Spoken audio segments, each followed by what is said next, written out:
Morning study with Pramod sir class में आपका फिर से स्वागत है। आशा है आप लोग अच्छे होंगे। उतनी लगन, तत्परता, कठिन परिश्रम, डिवोशन सभी के साथ मेहनत कर रहे होंगे। आज आपको नए कंसेप्ट के बारे में थोड़ा बताने जा रहे हैं। पॉलिनेशन क्या है, क्यों होता है, कितने प्रकार का होता है, उसके लिए अनुकूल परिस्थितियां क्या हैं, अगर नहीं होगा तो क्या हानियां होगी, अगर पॉलिनेशन होता है तो प्रॉफिट क्या होगा, कैसे पौधों में होता है, किस प्रकार की परिस्थितियां उसके लिए अनुकूल होती हैं, इन्हीं सब बातों के बारे में रुचिपूर्ण तरीके से प्रस्तुत करने के लिए आपके सामने यही कंसेप्ट लाए हैं। पॉलिनेशन अंत तक बने रहें और कुछ न कुछ नया आपको अवश्य मिलेगा। लास्ट तक वीडियो को देखें, अच्छा लगे तो लाइक शेयर और कमेंट भी करें। पॉलिनेशन मेल और फीमेल दो पार्ट होते हैं। मेल पार्ट में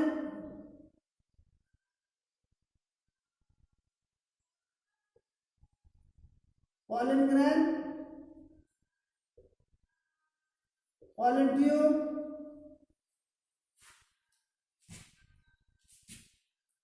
फीमेल में वर्तिकाग्र, स्टिग्मा, वर्तिका, अंडाशय,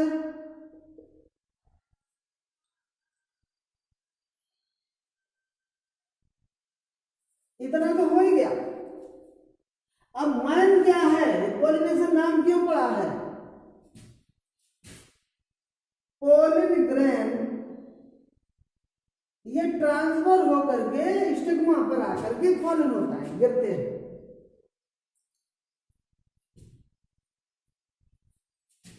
इसीलिए इसे हमने पॉलिनेशन कहा।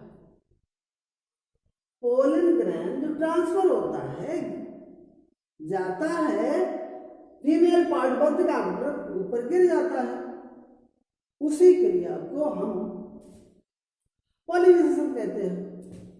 प्रोसेस इसका अलग अलग होता है,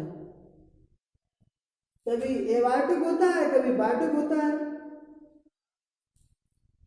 एबायोटिक निर्जीव माध्यम हो गए और बायोटिक में जीवित माध्यम हो गए। हमें बस यहाँ पे उतना ही ज्यादा विकसित न जाते हुए ये समझना है कि जो पोलन ग्रेन है वो यहां से उड़ते हैं या किसी माध्यम से फीमेल पार्ट वर्तिका पर जाकर गिर जाते हैं। आगे की प्रक्रिया जो होती है उसे फर्टिलाइजेशन कहते हैं। हमें यहाँ पे वो आगे नेक्स्ट स्टेप में अध्ययन करेंगे। हमें यहाँ पे पॉलिनेशन के बारे में अध्ययन करना है। पॉलिनेशन, पोलन ग्रेन ट्रांसफर हुआ वर्तिका का। अब यहाँ पे हमें ये देखना है कि ये पोलन ग्रेन ट्रांसफर हुआ वर्तिका का। ऑपरेंड बना रहे थे, किसी बच्चे ने पूछा कि पोलन ग्रेन ट्रांसफर हुआ, यहाँ पे आम का पौधा है और यहाँ पे बबूल का है, और ये ट्रांसफर हुआ बबूल पे आकर गिरा तो क्या आम बन गए? नहीं। पॉलिनेशन के लिए एक ही स्पीसीज, फैमिली एक होनी चाहिए। आम है तो आम ही होना चाहिए, बबूल है तो बबूल होना चाहिए, सेब है तो सेब होना चाहिए। अलग अलग जातियों में ये नहीं होता है बाई नेचुरल। आर्टिफिशियल द्वारा भले ही कुछ हो जाए, लेकिन जब बाई नेचुरल होता है वो पॉलिनेशन के लिए एक ही जाति के पौधे होने चाहिए। हाँ, ये हो सकता है दो प्रकार का होता है,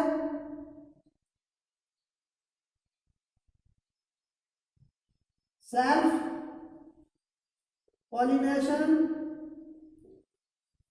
और क्रॉस पॉलिनेशन। दो प्रकार का होता है। अब हम यहां पर समझ लीजिए, सेल्फ पॉलिनेशन के लिए क्या आवश्यक चाहिए, कौन सी ऐसी अनुकूल परिस्थितियां हैं जिनमें सेल्फ पॉलिनेशन होता है।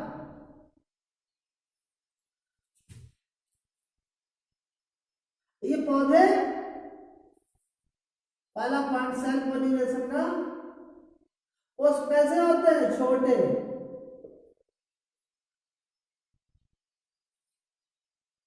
सुगंध रहित,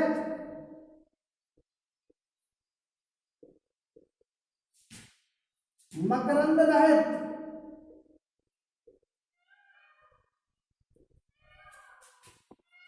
अनाकर्षक,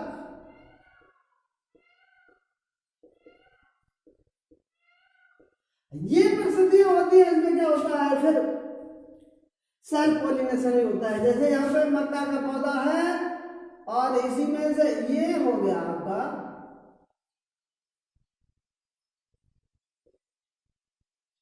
ये उमंग हो गया यहां से, और यहीं पे ये मादा भाग हो गया और आके यहां पे गिर गया, मादा भाग हो गया और ये नर भाग हो गया। उसी से पंक्चर से निकले परागकण और बतका पर आकर गिर गए। पौधा कैसा था, एक था, स्वपरागण हो गया।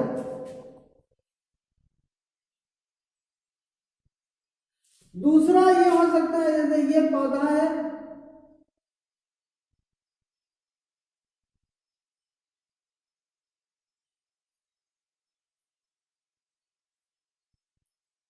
इसी पौधे के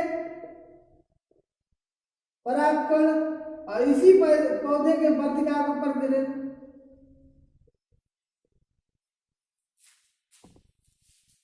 सेल्फ हो गया। फिर ये पौधा हो गया, दो पौधे हो गए, दो फूल हो गए, इसके परागकण आकर के दूसरे पुष्प के वर्तिका पर गिरे,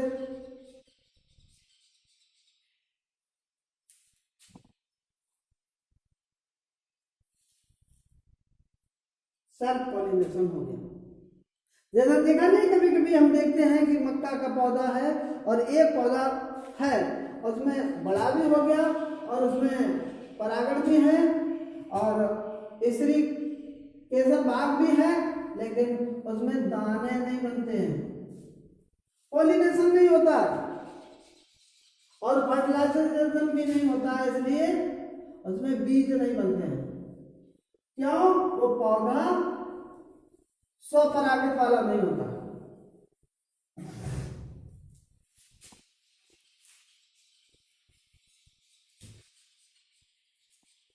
अब क्रॉस पॉलिनेशन, एक पौधे के पुष्प के परागकण उसी जाति के दूसरे पौधे के पुष्प के वर्तिकाक पर गिरे। यहां पर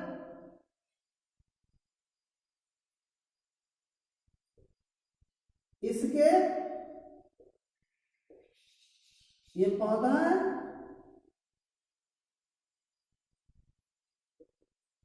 यहां से एक परागकण निकले और इस पौधे पर गिरे।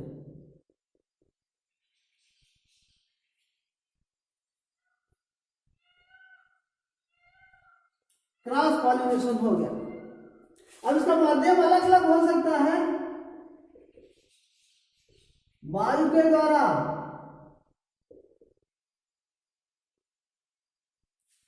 हवा चली और उसके परागकण यहां से निकले और पौधा पास में ही है या थोड़ी दूर है, हवा के माध्यम से दूसरे पौधे, उसी जात के दूसरे पौधे के वर्तिका पर गिरे, पॉलिनेशन हो गया। जल, पौधे का माध्यम जल भी हो सकता है, पौधे के परागकण गिरे नीचे जल में और जल बहता हुआ है और दूसरे पौधे के पुष्प तक जल द्वारा ही पहुंच जाए, वो भी माध्यम। ये हो गया एबायोटिक, ये माध्यम निर्जीव हो गया, इसलिए इसको एबायोटिक माध्यम कहते हैं। तीसरा, पक्षियों द्वारा, एक पौधे पर, पौधे के पुष्प पर कोई पक्षी बैठा और पक्षी के पर पंख, पंजे, चोंच कहीं पर भी परागकण चपक गए और दूसरे पौधे पर जैसे ही पहुंचा उस पर बैठा, उस पर वही परागकण वहां पे छूट गए। ये क्रॉस पॉलिनेशन में एक विशेषता ही होती है कि इसके पौधे कैसे होते हैं, पौधे अच्छे होते हैं, उसके पुष्प उनमें सुगंध आती है, उनमें मकरंद होता है, आकर्षक होते हैं, ताकि कीड़े, चिड़िया और दूसरा जो माध्यम है वो उन्हें आकर्षित करे, तब परागण हो। केवल बाह्य परागण जो पौधा होता है उसमें ये चीजें नहीं होती। बाकी जो क्रॉस पॉलिनेशन में चाहे जंतुओं द्वारा हो, चाहे चिड़ियों द्वारा हो, चाहे कीड़ों द्वारा हो परागण, वो पौधे अच्छे होते हैं, उनमें सुगंध आती है, उनमें मकरंद होता है। जंतुओं द्वारा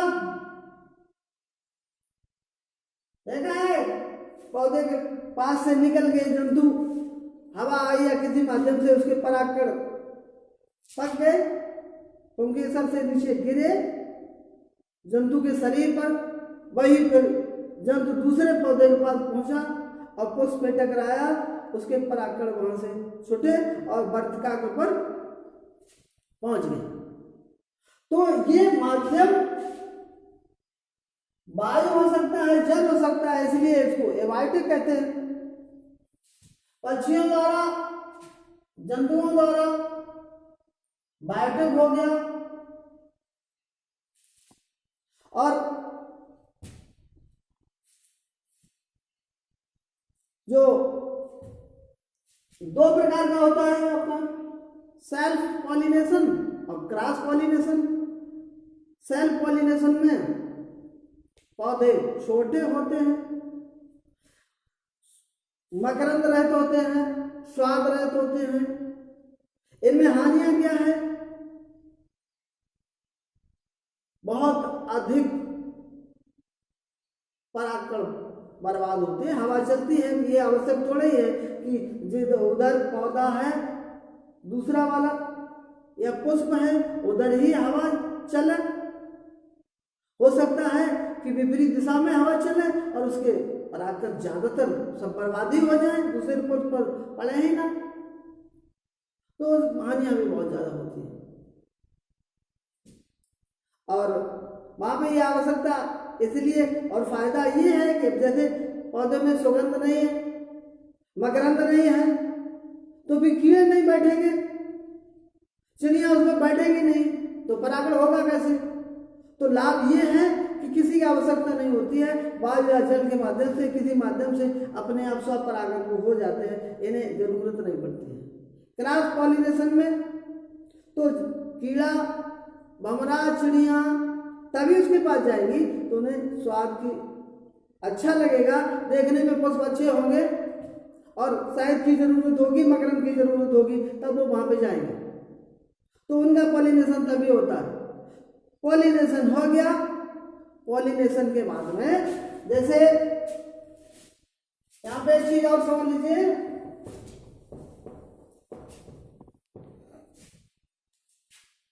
ये है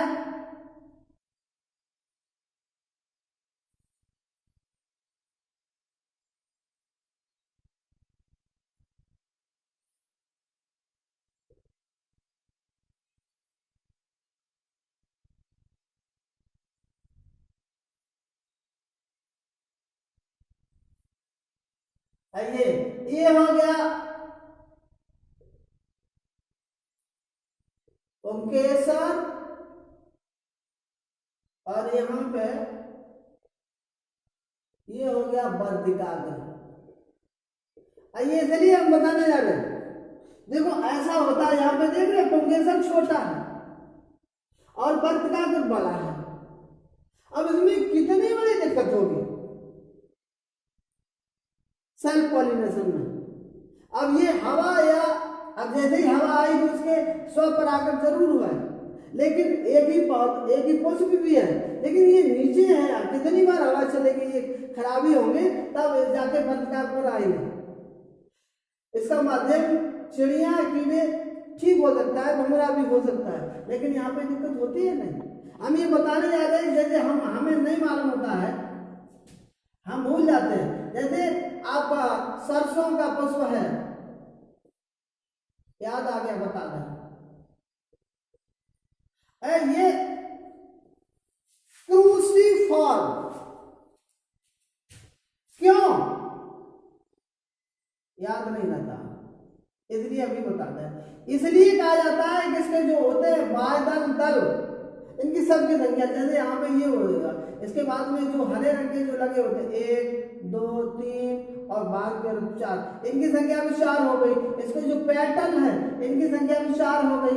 इनके जो पुंकेसर है इनकी संख्या भी 4 + 2 हो गई, 2 बड़े 4 छोटे। और ये कैसे लगे होते हैं, क्रॉस में, इसलिए इसको हम क्रूसिफॉर्म कहते हैं। जैसे ये जो पेटल बने हैं, एक इधर ऐसे और एक इधर और एक इधर, ऐसे हो गया। तो इनकी संख्या भी 4 हो गई। दलों की संख्या 4, बरादलों की संख्या 4, पुंकेसरों की संख्या 4, बाद में 2 बड़े हो गए, इसलिए और बड़े के निशान होते हैं, इसलिए इसको क्रूसिफॉर्म कहा जाता है। और इसका नाम होता है ब्रेसिका कैम्पेस्ट्रिस।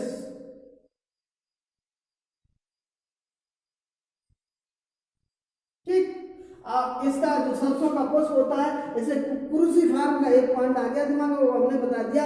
इसलिए कहा जाता है ये क्रॉस में ही इनकी संख्या 4 में, टेट्राहेड्रल भी कहा जाता है। टेट्रा मतलब 4 ही बरादल है, 4 ही दल है, 4 ही पेटल है, पुंकेसर भी 4 है, बाद में 2 बड़े हो गए, अलग बात है। तो इसलिए टेट्राहेड्रल भी कहा जाता है। और क्रूसिफॉर्म क्योंकि गुणे के निशान में पाए जाते हैं।